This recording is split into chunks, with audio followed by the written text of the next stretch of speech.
एक गांव में एक बहुत समझदार और संस्कारी औरत रहती थी।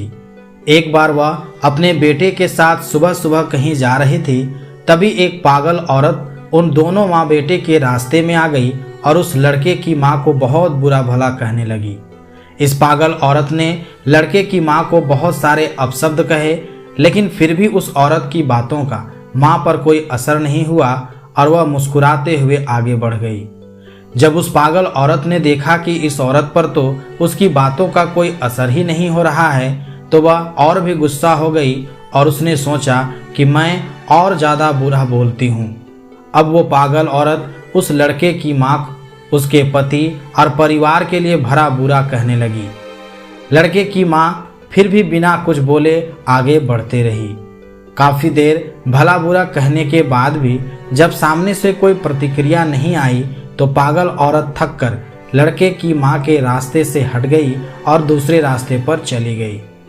उस औरत के जाते ही बेटे ने अपनी माँ से पूछा कि माँ, उस औरत ने आपको इतना बुरा भला कहा, पिताजी और घर के अन्य लोगों तक के लिए बुरी बातें कही, आपने उस दुष्ट की बातों का कोई जवाब क्यों नहीं दिया? वो औरत कुछ भी जो मन में आया बोलती रही और आप मुस्कुराती रही। क्या आपको उसकी बातों से जरा भी कष्ट नहीं हुआ? उस समय माँ ने बेटे को कोई जवाब नहीं दिया और चुपचाप घर चलने को कहा। जब दोनों अपने घर के अंदर पहुंच गए, तब माँ ने कहा कि तुम यहाँ बैठो, मैं आती हूँ। कुछ देर बाद माँ अपने कमरे से कुछ मैले कपड़े लाई और बेटे को बोली कि यह लो, तुम अपने कपड़े उतार कर ये कपड़े पहन लो।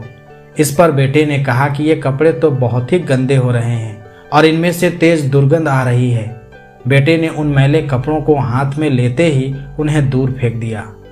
अब माँ ने बेटे को समझाया कि जब कोई तुमसे बिना मतलब उलझता है और भला बुरा कहता है, तब उसके मैले शब्दों का असर क्या तुम्हें अपने साफ सुथरे मन पर होने देना चाहिए?